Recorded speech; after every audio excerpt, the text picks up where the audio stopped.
Yesterday, December 7th, 1941, a date which will live in infamy. On December 7th, 1941, I was out in the barn, up in the silo, throwing down ensilage for the cows for that evening. He was in the house resting. At 2 o'clock, he came out to the barn. He looked up to me and he said, "Bill, the Japanese have just bombed Pearl Harbor." And it didn't impress me too much then, because I was 15 years old, and I thought in a year or two the war was going to be over. But it wasn't, obviously. And in 1944, I was 18 in April. I got married in June, went in the Army in September, overseas in February. And I was gone for 2 years. So my oldest son was 18 months old before I saw him. I was drafted. The day that I went down for my physical in New York City, after the physical was done and so forth, we got in a long line up to where there was a table here and a officer sitting there, and he was inquiring with us what branch of the service we would like. And for some reason or other, I always preferred the Navy. But interestingly enough, I didn't know how to swim even. I still don't know how to swim. But I got to the head of the line where I met him, and he looked at me and he said, "What branch of the service would you like?" I said, "Navy." He picked up the Army stamp, and I was in the Army. We went over on the Ile-de-France, the famous French liner, about the size of the Queen Mary. this would have been about early 1945? Yes, yes. And we zigzagged all the way across. We had no convoy with us to avoid. At that time of the war, were you still concerned with U-boats? Oh yes, that was the point of the zigzag, and it took us 15 days to cross. And we got about 200 miles from the coast of England, and a big convoy came out to meet us then. And when that came out, I glanced off the side of the ship myself, and I saw this periscope up in the air. And almost immediately, it disappeared. They saw all those ships around there, and I guess they thought, we better get the hell out of here. The ship I went over on, the Ile-de-France, one level of the ship was for Negro soldiers only. Another section was the first division of Negro WACs that went overseas. And they had a whole level of the ship as well. And the group I was in, as part of it, there were more than one, I suppose, but I happened to be fortunate enough to be down in the hold. I am told that you are the first colored nurses to come to this area. I know that you are going to live up to all of the traditions of your noble profession, and the American people expect great things of you. We were allowed to go and visit them on their level of the ship, but they could not come and visit us. And so it was a treat sometimes to go and visit them, particularly when they were into their card games or dice games. And what went on there and viewing that was humor, if you will. But of course, they were very serious, about to kill each other. And so we continued then to Glasgow, Scotland, where we landed. Immediately went into boxcars across England to Southampton, and then across the channel into France, and up into Germany to a replacement camp. And very quickly then, I, amongst several others, were selected to an artillery outfit. And we were assigned to the 740th Field Artillery Outfit, a great big 8-inch guns. And they made a lot of noise when they went off. They went about 25 miles. And we ended up then very quickly at the Battle of the Bulge, and our troops had been surrounded there for, I guess, maybe 4 or 5 days. And the German commander sent a note to our commander there and told him to give up. And our commander sent back a message and said, "We are not, we're not surrendering." And That was McAuliffe, wasn't it? was that? General McAuliffe? Yes, McAuliffe, yes. At the same time, as I said before, my son was born, and my wife, her sister sent me little email letters, some kind of, they call them, telling me about the baby. And then my sister sent me a cablegram before that. And the cablegram went to Paris and then out to the outfit where we were. Well, by the time we got out there, we were long gone. And when I finally got the cablegram, there were 15 postmarks on it. And then in the meantime, the email letters, she didn't tell me if it was a boy or a girl. And so anyway, we went on from there. We were in every day, like I said, we were moving, and we move along in convoy, 20, 25 trucks. And I remember one day specifically that a big German plane came over, and we all hopped out of the trucks and got down in the ditch on the other side. And the plane circled, and we expected he'd probably strafe the whole convoy. But for whatever reason, he didn't. There was no, but he took off quickly, and as far as the German Air Force was concerned. There were other times too, but when that happened, we'd pop underneath our trucks for a little bit of safety. One day, George Patton came to visit our outfit, and we were living in tents, and he got us all up on the line, and he walked down in front of us. And when he got to about where I was with our captain, I heard Patton say to our captain, "What are these men doing in tents? We won the war. Tomorrow, I want them in billets in the city." The next day, we were in billets in the city.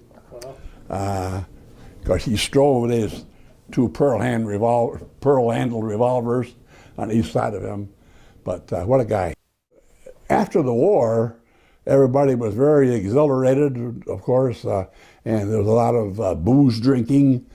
And during the war, good liquor was not available, so the guys used to make their own liquor from fermented potato peelings. Mm-hmm. And that was rough stuff.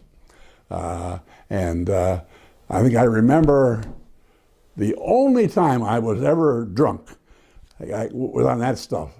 And I heaved and heaved for 2 or 3 days, and when there was nothing left, I dry heaved. We, what's the word I want?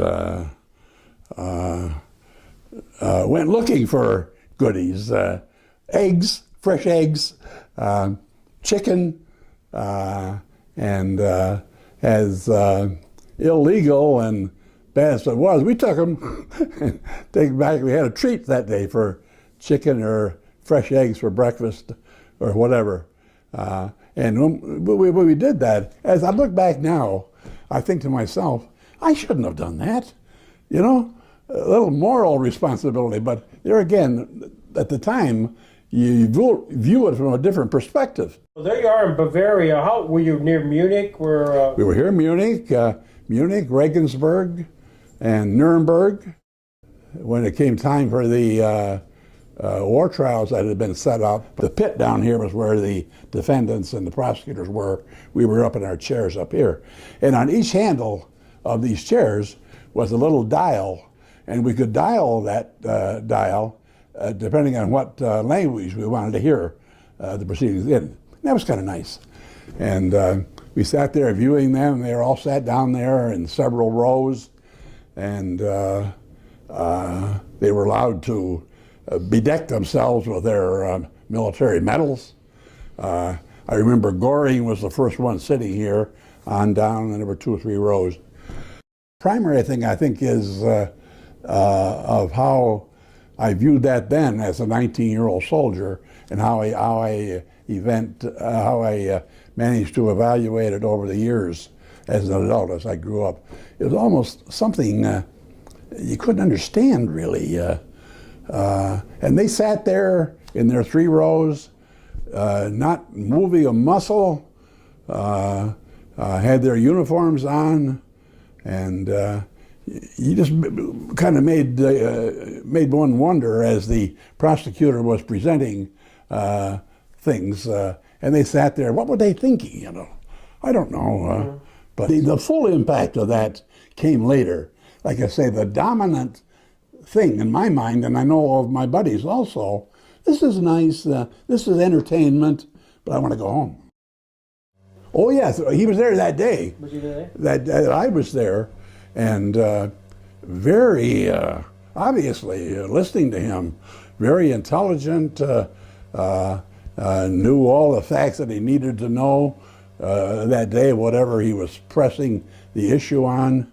It must have been Dachau. I was trying to think. I couldn't remember the name. It must have been Dachau. A chance to visit there one day. And we went there, and they had this great big building. And they also, on the outside, they had very sturdy posts that were dug in the ground with big long chains on them. And they used to attach German guard dogs, very vicious to them. And when they bring these people in, these people had to walk past these dogs. Probably some of them hadn't eaten in a week or more. And if they weren't careful, they'd get a bite. And that was one thing. The other thing was in the big hall itself, there were these big jets up above, and they'd bring these carloads of Jewish people there, men, women, and children, and tell them that it was a recovery camp or something along that line. But what they needed, first of all, was a shower. And so they pack all these people in this great big room, men, women, and children, had them take all their clothes off. And they said they'd open the shower jets then. Well, instead of shower jets, there were gas jets. And then very quickly there were hundreds of corpses laying there on the ground. And they then took them to their big ovens and burned them. And then there were big pits outside that they dumped the ashes in. And I recall seeing little pieces of bone sometimes still there in those big pits. What was your feeling? You're walking through there. What was your emotion? Oh, I can't probably act here again. Like I said, I was a 19-year-old soldier. I wanted to go home. I was seeing all these things that we've been fighting for and protecting these people that have been so abused, 5 or 6 million of them killed, and I just couldn't fully value, I guess, the abomination, if you will, of what the Germans had done to these people. And of course, these 20 or 22, whatever, as they went through their trial and so forth, none of them thought they did anything wrong. You know, they weren't. There was no sorrow at all in that regard, and it was almost hard to believe that they had done this. It's almost to a point with me when I read about the Holocaust and so forth. This is not possible, not possible. But it was possible. It was done, and you know, you hear times, read things in the press that some groups of people will say, "Holocaust? There was no Holocaust. You know, it's all a fake." But anybody that was there and saw some of it, and what I saw, a very minute part of the whole thing, but it was reality. The memories fade a little bit, but those memories in different areas do come back, and what I went through then, and sometimes those memories really hit me emotionally. Mm-hmm. What are the lessons that are important for students to learn from this time period? Well, I think some of the importance students should learn from this is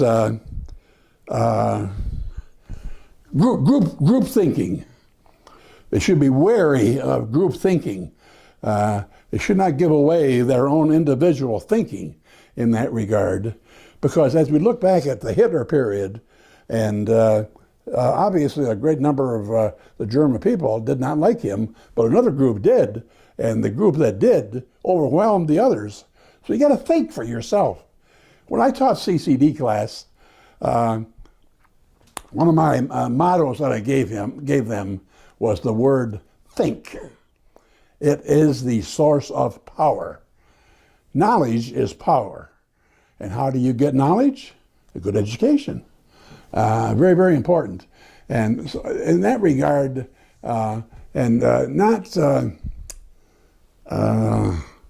being ignorant, if you will, of how the world is developed and what's going on, which makes me, once again, the big advocate of history, because there's an adage, as you know, that says history repeats itself.